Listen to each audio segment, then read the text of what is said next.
back to what Coach was saying, like I almost felt like hopeless in a sense where I was just like, why are we doing this? Why am I dedicating my time to this? Because is anything really going to change?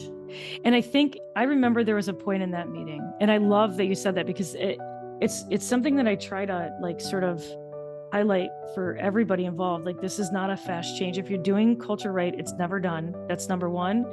And this is the long game. This is not a quick thing. If you get quick results, it's probably superficial. It's like there's a habitude called crock pots and microwaves. And if you just think about it, like what kind of meal, what meal tastes better coming out of your crock pot or a microwave, right? And this is culture is totally a crock pot kind of meal. And if it is a microwave meal, it's very short lived, right? And so thank you for making that point. Yeah.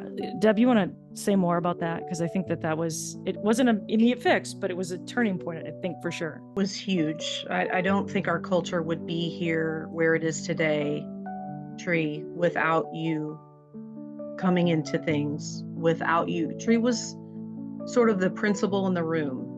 I had been fighting the evaluations and our culture, and I kept coming to the table to try to fix everything that I was told was wrong. So maybe one year it might be that I need to be a stronger communicator.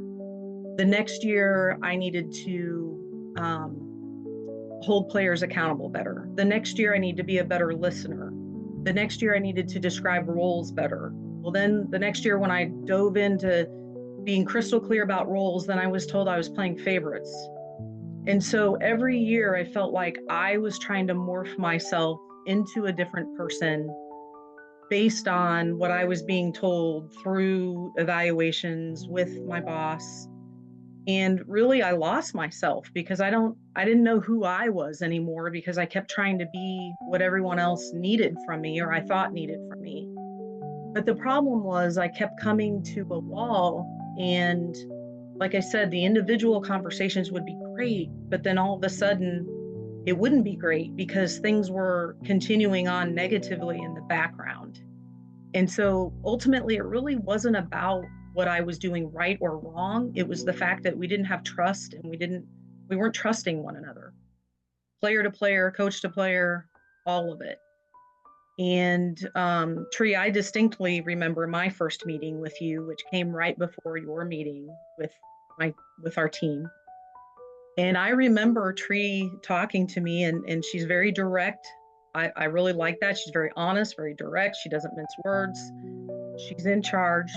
She's the principal in the room. And she said to me, you know, if you don't fix this, you may not have a job.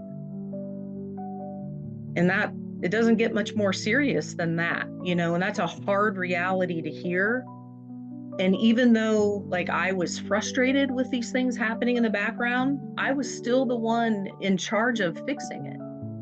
But that's where it was so hard because how do you fix something that you're sort of the scapegoat?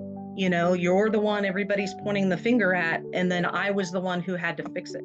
And I kept trying and trying and trying. And that's where, for me, I think things started to get dark. I became hopeless because I was working my tail off.